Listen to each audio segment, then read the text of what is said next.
Essa noite eu convido você para que abra a sua Bíblia no Evangelho de Lucas. Nós vamos relembrar aqui a parábola do filho pródigo. E eu quero que você abra o seu coração para que essa palavra de Deus, essa reflexão possa entrar em sua mente, fazer sentido, encontrar um abrigo seguro de tal forma que venha trazer reações, uma vivência na prática de uma vida de obediência e temor e dependência completa na presença do Pai. Evangelho de Lucas, capítulo 15, nós vamos fazer a leitura a princípio do verso 11 ao verso 24. Mais adiante, ao final, nós continuaremos a leitura a partir do verso 25, mas nesse início do verso 11 ao verso 24. Assim nos diz a Sagrada Escritura: disse-lhe mais, certo homem tinha 2 filhos. O mais moço deles disse ao pai: Pai, dá-me a parte dos bens que me toca. Repartiu-lhes, pois, os seus haveres. Poucos dias depois, o filho mais moço, ajuntando tudo, partiu para um país distante e ali desperdiçou os seus bens, vivendo dissolutamente. E havendo ele dissipado tudo, houve naquela terra uma grande fome e começou a passar necessidades. Então foi encostar-se a um dos cidadãos daquele país, o qual o mandou para os seus campos apacentar porcos, e desejava encher o estômago com as alfarrobas que os porcos comiam, e ninguém lhe dava nada. Caindo, porém, em si, disse: quantos empregados de meu pai têm fartura de pão, em outra versão diz abundância de pão, e eu aqui pereço de fome. Levantar-me-ei e irei ter com meu pai, e direi: Pai, pequei contra o céu e diante de ti, já não sou digno de ser chamado teu filho, trata-me como um dos teus empregados. Levantou-se, pois, e foi para o seu pai. Estando ele ainda longe, o seu pai o viu, encheu-se de compaixão e, correndo, lançou-se-lhe ao pescoço e o beijou. Disse-lhe o filho: Pai, pequei contra o céu e diante de ti, já não sou digno de ser chamado teu filho. Mas o pai disse aos seus servos: trazei depressa a melhor roupa e vesti-lhe. Põe sobre ele um anel no dedo e sandália nos pés. Trazei também o bezerro cevado e matai-o. Comamos e celebremos, porque este meu filho estava morto e reviveu. Tinha-se perdido e foi achado. E começaram a regozijar-se.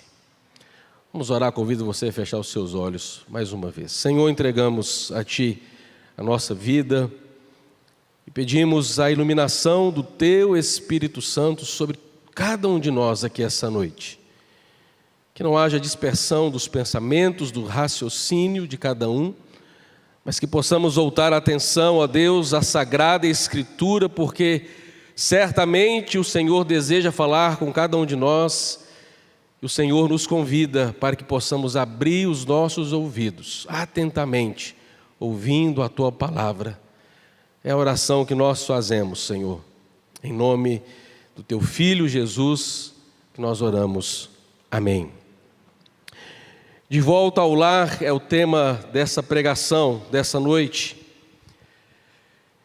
E aqui Jesus, Ele estava discussando com doutores da lei, porque havia um grande questionamento da parte dos doutores, dos fariseus, aqueles que se julgavam detentores das leis de Moisés e ficavam atentos aos tropeços de Jesus, às prováveis falhas na sua palavra, nas suas pregações.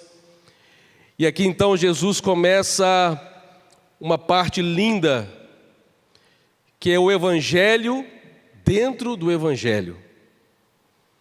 E eu considero e costumo chamar esse capítulo 15 dessa narrativa a trilogia do amor de Deus. porque ele começa falando sobre a ovelha que se perde, depois ele fala sobre a dracma, a moeda perdida, e ele fala sobre o filho. É interessante que quando nós observamos essa pregação, esse sermão, essa parábola, muitas vezes nós, já na caminhada cristã, alguns de nós com 15, 20, 30 anos de caminhada com Cristo, consideramos que essa parábola é uma parábola que serve apenas para aquele que está distante de Deus, aquele que é o pecador, e a nossa visão, a nossa mente nos leva a refletirmos de repente para o andarilho que está sem Cristo, para o rico que está sem Cristo, para as pessoas que estão distantes de Deus, nas drogas, na prostituição. Mas não devemos nos esquecer que quando Jesus estava transmitindo esse recado, ele estava falando a homens religiosos. E Jesus se direciona a eles com a ovelha, porque a ovelha se perde do lado de fora, mas a moeda se perde dentro da casa. E a parábola do filho vem para fechar, para mostrar que muitos estão pensando que tem intimidade, muitos até chegam a ter relacionamento, mas falta profundidade. Portanto, estar em um ambiente religioso, estar em um lugar onde o nome de Cristo é adorado, estar em um ambiente onde as canções são direcionadas à exaltação ao nome de Cristo, não significa dizer que existe intimidade profunda, não significa dizer que você se sente confortável, porque pode ser também, a exemplo do filho, que o seu coração esteja desconectado da presença do Pai. E na parábola nós veremos mais à frente que aqui Jesus diz que ele tinha 2 filhos. O mais moço é ele que a gente se apega, é o rebelde, é o que sai de casa. Mas nos esquecemos que o que sai de casa, é o que se distancia fisicamente, mas aquele que permanece dentro, ele estava fisicamente próximo ao Pai, mas o seu coração também estava distante. Como que está a sua vida, o seu coração? E Jesus então começa a trazer esse pensamento, apontando para essa realidade de um Deus, sim, porque para o fariseu, para o homem religioso, para o judeu daquele tempo, apegado às leis de Moisés, era inadmissível pensar em um Deus que vai à procura de um pecador. Na mente do homem judeu, do religioso, era assim: se o homem se arrepende, se o homem clama, se o homem intercede, se o homem se humilha, pode ser que Deus se volte para ele. Agora Jesus está mostrando completamente diferente. É um Deus que se inclina, é um Deus que vai ao encontro do pecador, é o Deus que está à procura para resgatar aqueles que estão feridos do rebanho, para aqueles que estão perdidos dentro de casa, para aqueles que estão sem intimidade, sem profundidade, porque Ele quer e deseja a salvação de cada um de nós. E essa mensagem, essa noite, serve para cada um de nós como uma reflexão necessária e importante para que eu e você possamos refletir e chegarmos ao seguinte sentimento: a que distância nós estamos do nosso Pai, a que distância nós estamos de Deus. Primeiro princípio que nós aprendemos: cuide bem para que os seus desejos não te coloquem em um caminho de queda. Cuide bem para que os sentimentos, as suas vontades, não acabem te afastando deste caminho da salvação, porque foi justamente isso que aconteceu com este filho. Jesus, na sua parábola, ele nos mostra um filho à procura da sua autonomia.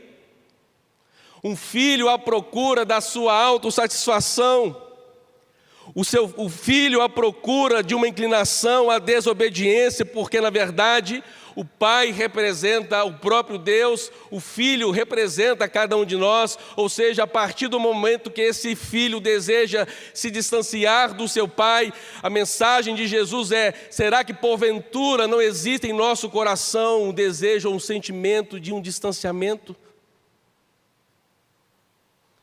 E por isso Jesus inicia a sua parábola no verso 11. Certo homem tinha 2 filhos, o mais moço deles disse ao pai: Pai, me dá parte dos bens que me pertencem. Repartiu-lhes, pois, os seus haveres. Aqui o verso 12 diz a respeito dessa partilha. Naquela cultura dos tempos antigos, um pai, se fosse o seu desejo, ele poderia sim repartir ainda em vida os seus bens, a sua fortuna com os seus herdeiros, desde que fosse uma vontade própria, voluntariamente. Ou talvez o pai, pretendendo se desligar das suas funções administrativas, ele repartia parte dos seus bens e passava aos seus herdeiros, seus filhos. Aqui acontece algo que era raríssimo de acontecer, porque Jesus ressalta no verso 12 que não foi iniciativa do pai distribuir a herança, não foi iniciativa do pai repartir os bens, a iniciativa parte do filho já desejoso de sair daquele lugar e viver a sua vida, do seu jeito, ao seu modo, à sua maneira. E ele diz: Pai, eu desejo, eu estou requerendo os bens que me pertencem.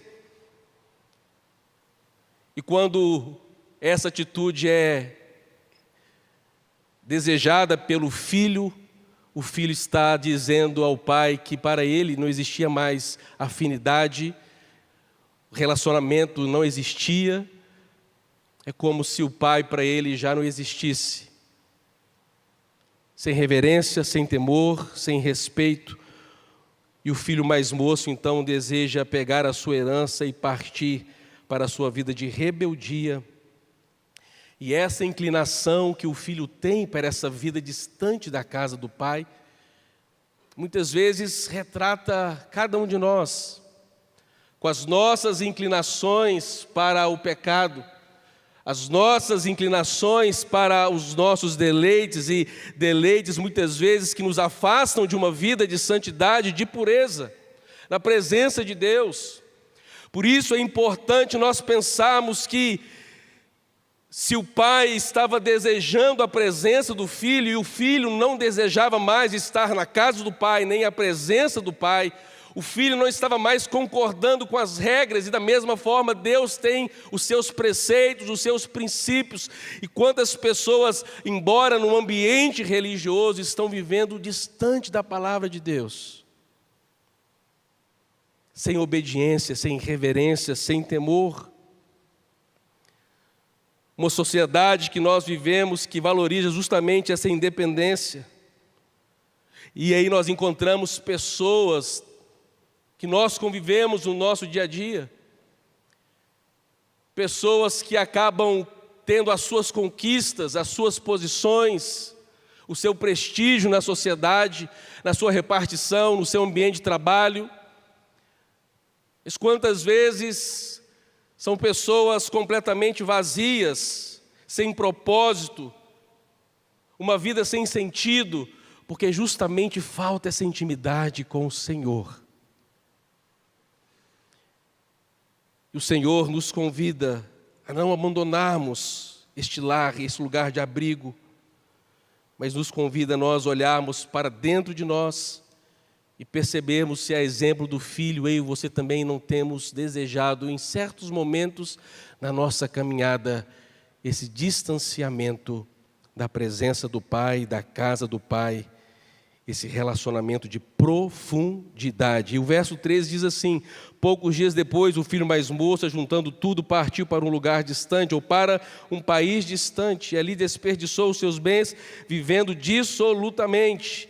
E havendo ele gastado tudo, houve naquela terra uma grande fome, e ele começou então a passar necessidade. No tempo antigo era comum essa realidade de uma população, uma geração que passava fome, de miséria. Não houve sabedoria, não houve prudência, não houve sensatez da parte do filho. Olha, uma vez que eu peguei a parte da minha herança de forma antecipada, agora eu posso ir até para um país distante, mas eu vou ter sabedoria para administrar os recursos que eu recebi. Mas como muitos de nós se entregou aos seus prazeres, vivendo desregradamente. Como se os problemas nunca fossem chegar.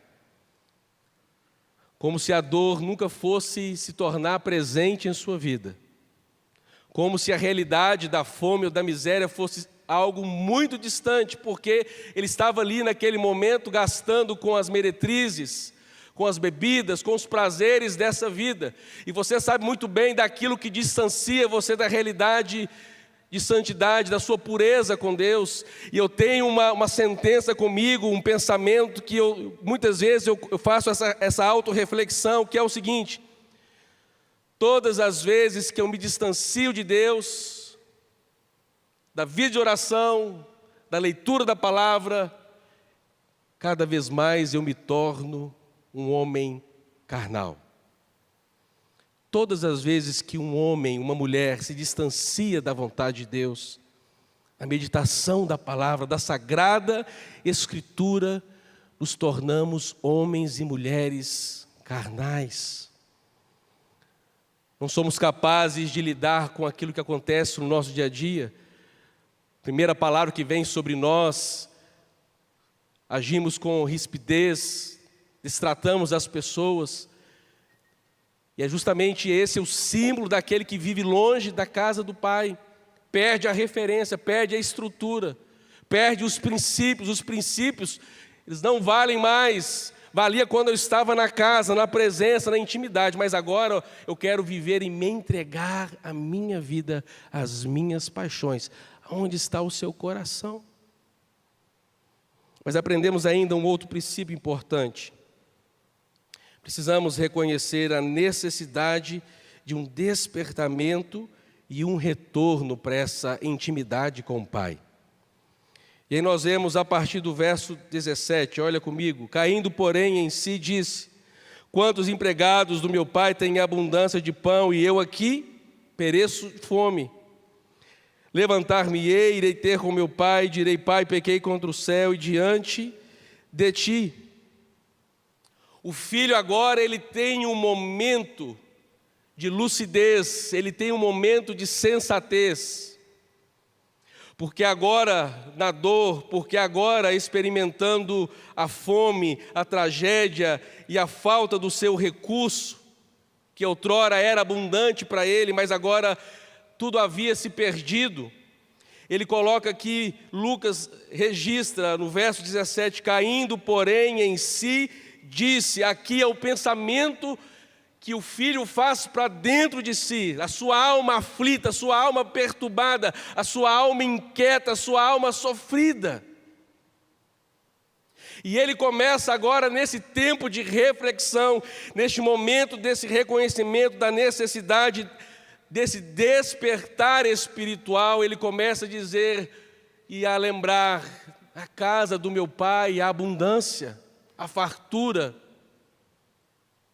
E eu aqui, como eu estou padecendo necessidades.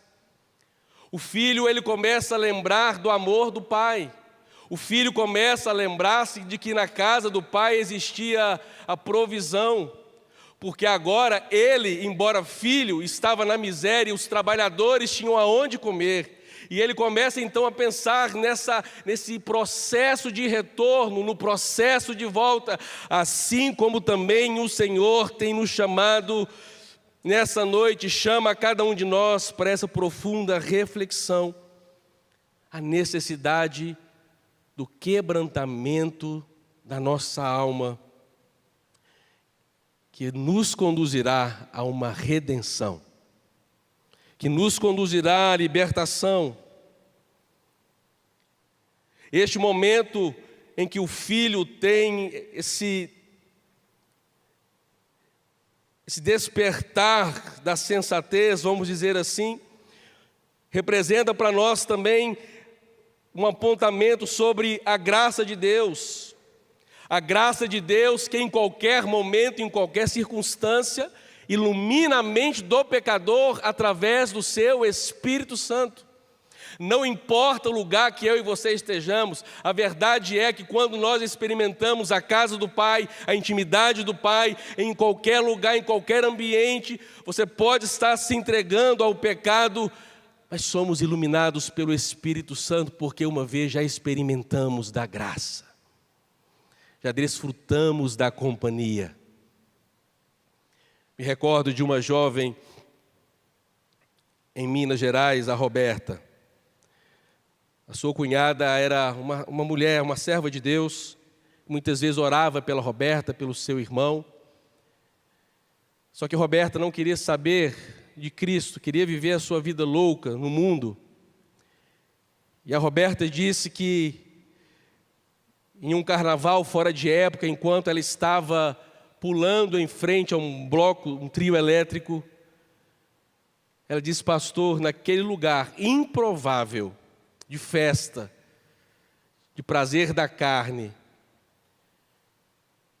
eu fui tocada pelo amor de Deus de alguma forma inconfundível, que no lugar aonde eu estava, eu cheguei à seguinte conclusão: eu preciso ir embora deste lugar, esse lugar não me pertence, porque eu comecei a lembrar das palavras das pessoas que oravam por mim, das vezes que as pessoas falaram dessa graça salvadora, e eu então, constrangida por essa presença de Deus, pela graça de Deus, eu pensei: eu preciso me entregar a Cristo, e assim foi a sua conversão. É a mão de Deus que encontra o pecador. É a mão de Deus que busca, que resgata. Pastor, mas os meus pecados, Deus, Ele vem ao meu encontro. Sim, meu irmão, sim, minha irmã, Ele vai ao seu encontro.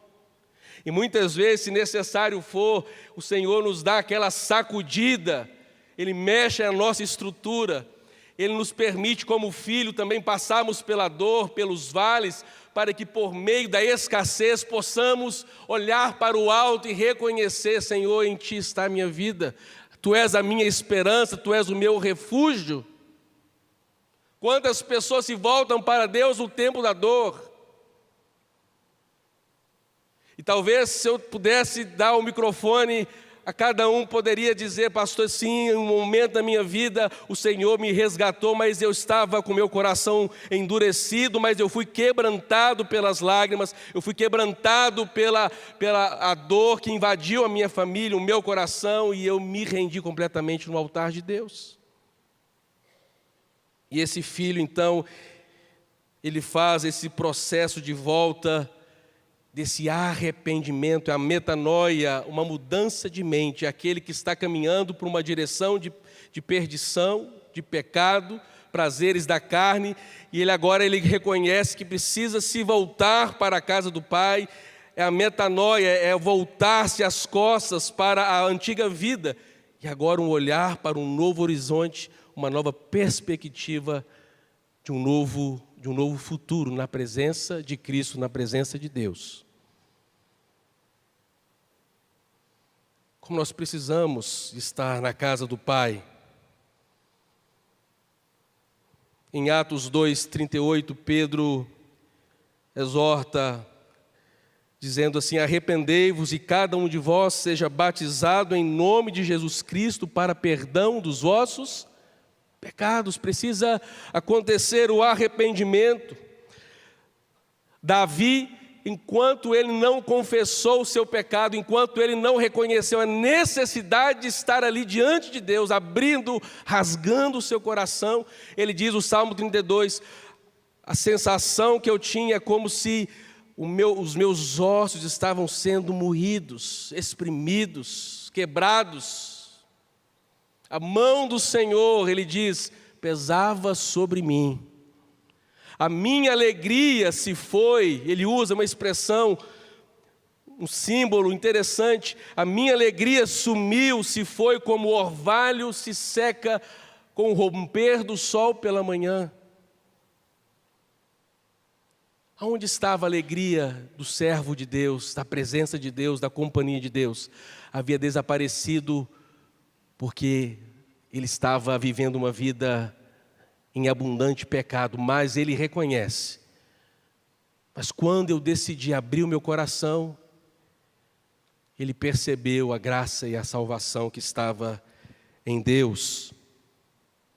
E aí no verso 18 do capítulo 15 de Lucas, o filho, ele começa a fazer o ensaio desse retorno.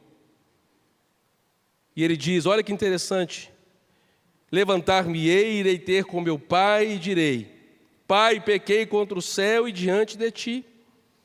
Já não sou digno de ser chamado teu filho, trata-me como um dos teus empregados. É interessante a versão que ele usa aqui, a expressão no original de empregados não é a ideia de servo escravo, não é isso. Por quê?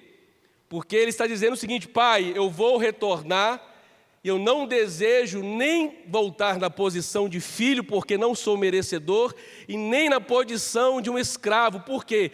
Porque naquele tempo muitos escravos ainda moravam na casa do seu senhor. A expressão empregada aqui por Jesus, essa parábola de empregados, era de um trabalhador diário, que ia para o campo, que ia fazer a sua atividade, mas no final do dia recebia o pagamento e ele voltava para a sua casa em outro lugar. Então ele começa a pensar, Senhor, não sou merecedor dessa graça, não sou merecedor de voltar a essa intimidade, a esse relacionamento de profundidade. Se o Senhor quiser, me manda para fora, para morar em outro lugar, mas eu preciso restaurar a nossa comunhão. Por favor, não me trata nem como os escravos, porque eles ainda estão na tua companhia. Me trata como os trabalhadores que chegam pela manhã e vão embora no final da tarde. Mas eu preciso voltar a sentir o amor, o calor da tua presença. Talvez seja essa a sua oração nessa noite.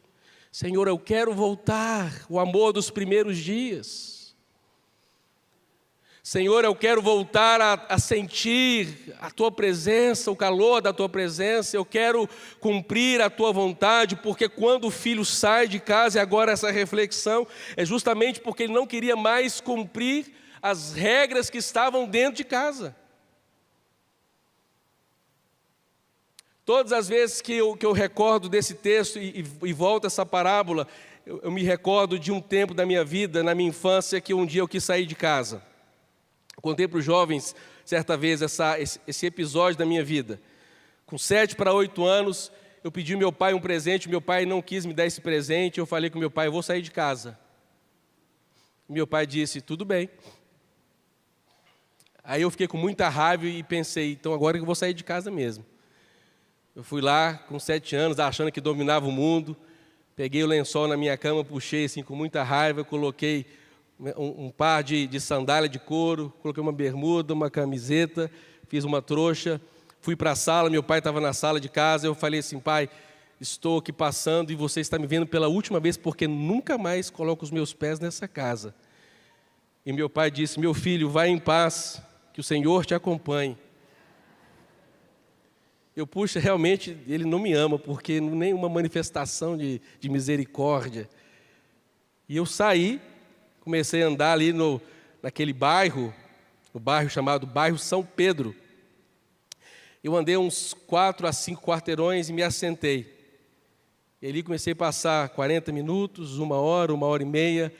E a exemplo dessa parábola, eu também comecei a passar fome. E já era final da tarde, por volta das 18 horas, e o estômago começou a roncar, e eu pensando, as minhas irmãs todas, uma hora dessa, estão partindo pão, colocando manteiga, e eu aqui. Falei, vou voltar, mas vou ter que dar um golpe no meu pai, para ele achar que, né, porque eu falei que nunca mais pisava o pé em casa, mas agora como que eu faço? Eu volto, eu comecei como filho também a ensaiar. O que eu vou falar para o meu pai? E aí eu fui voltando para casa, e quando eu pisei os meus pés assim, meu pai olhou para mim e falou assim, ué, já voltou? E eu, para não dar o braço a torcer, falei assim, olha, Estou voltando porque já escureceu, pai. E apenas vou repousar no meu quarto, mas fique ciente que amanhã bem cedo já estou saindo novamente. Aí meu pai falou assim, não, fique tranquilo, porque tem um quarto ali de um filho meu. Se você quiser usar a cama dele, pode pernoitar aí e Deus te abençoe no seu intento. E quando eu entrei, bati a porta, sabe como que é o filho quando está com raiva? Bati aquela porta bem batido mesmo, e eu deitei na minha cama olhando para cima. Mas no fundo, o sentimento, com 7 anos de idade, veio assim, não existe lugar melhor para se estar do que na casa do meu pai, na casa da minha mãe. É um lugar de segurança. Às vezes, como filho rebelde, a gente acha, o Senhor não está se importando comigo, o Senhor se esqueceu de mim, Senhor, olha a minha dor, Senhor, e Deus está assim, meu filho, tudo que eu quero é que você volte para a intimidade comigo. Eu tenho coisas a repartir com você, coisas que só um pai pode falar para um filho. E esse menino coloca a voltar o seu caminho de volta.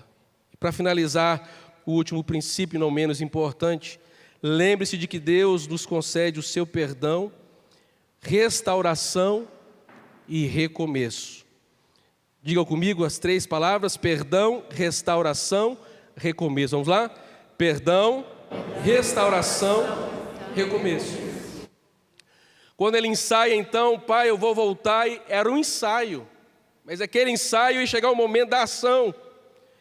E aí, então, ele se levanta e ele vai ter com o seu pai. Nós vemos no verso 20, levantou-se, pois, e foi para o seu pai. Estando ele ainda longe, o que acontece? O seu pai o avistou.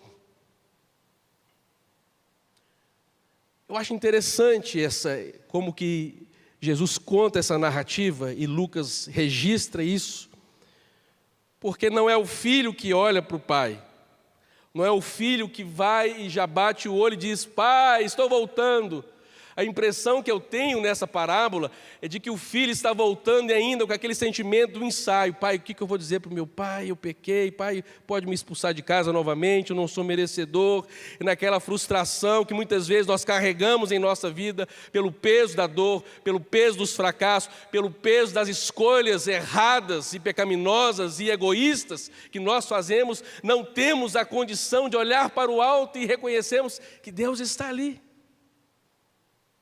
Como o salmista declara, eleva os meus olhos para os montes, de onde me virá o socorro? Mas ele já tinha a resposta, o meu socorro vem do Senhor, Criador dos céus e da terra, aleluia. E ele, o pai, então olha para o filho, não era o filho fixando o olhar no pai, mas era o pai amoroso, aguardando o retorno para oferecer perdão.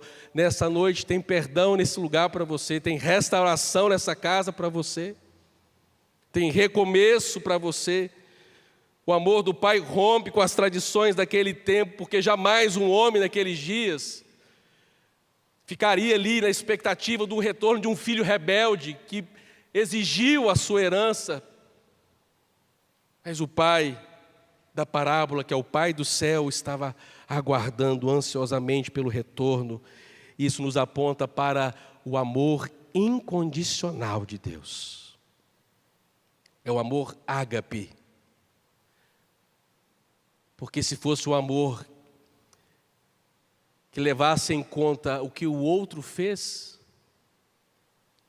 seria por mérito e não por graça. O filho não era merecedor. Eu e você não somos merecedores, de forma alguma. Porque ele nos ama. Porque nos amou em Cristo. Por graça. Graça é o favor imerecido. E o pai corre então, levantou-se, pois, verso 20, foi para o seu pai, estando ele ainda longe, seu pai o viu, encheu-se de compaixão e correndo, lançou-se-lhe ao seu pescoço e o beijou. Disse o filho, pai, pequei contra o céu diante de ti, não sou digno de ser chamado teu filho.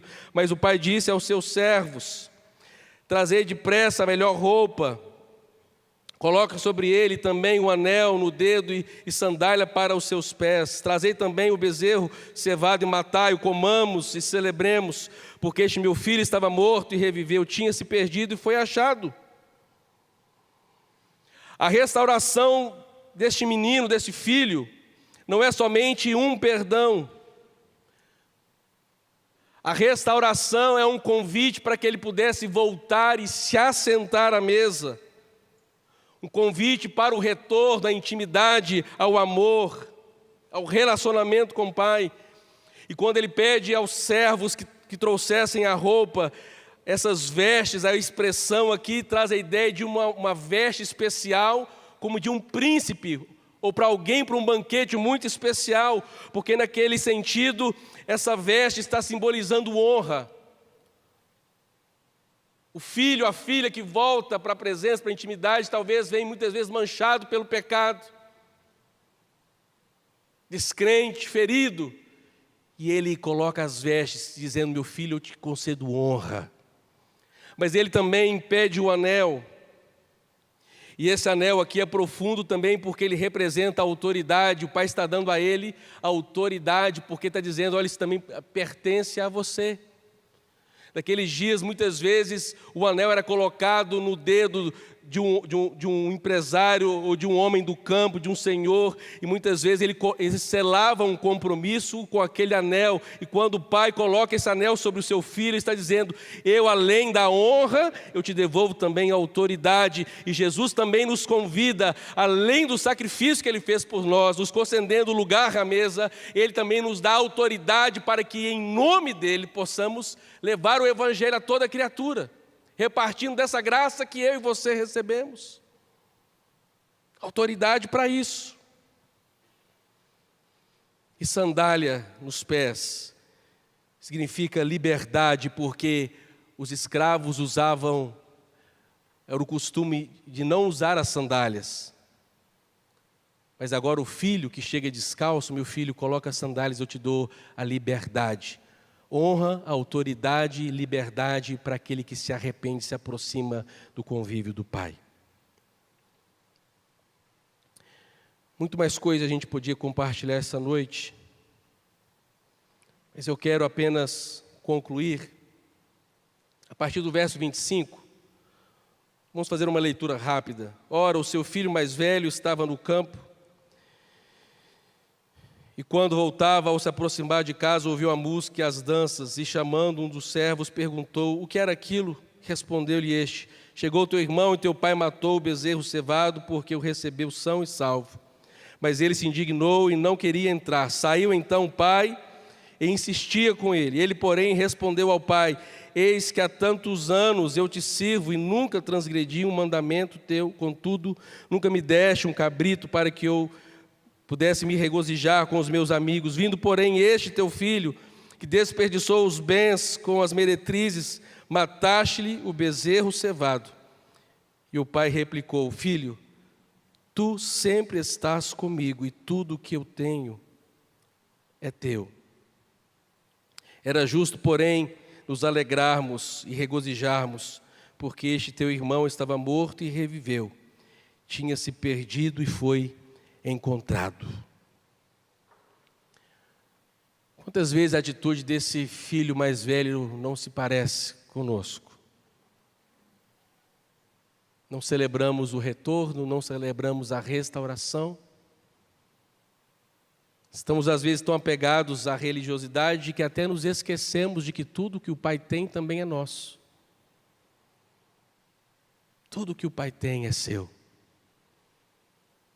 E Ele nos concedeu o dom mais maravilhoso, através da morte de Cristo, que é a vida eterna e entrarmos no seu reino.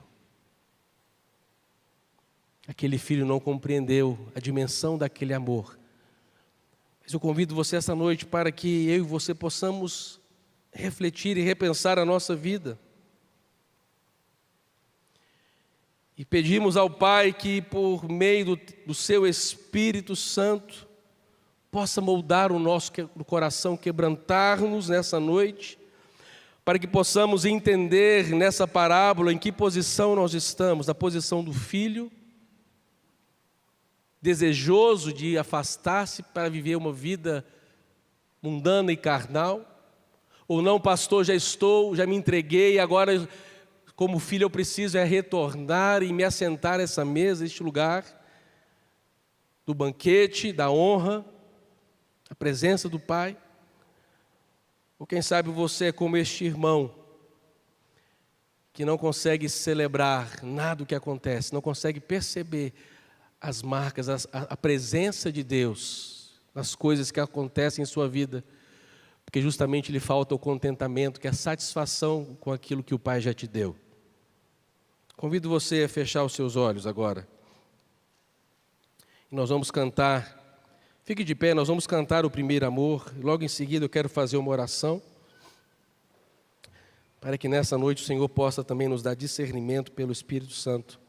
Porque se há pessoas aqui que desejam recomeçar, este é o tempo, esse é o momento que o Senhor nos concede.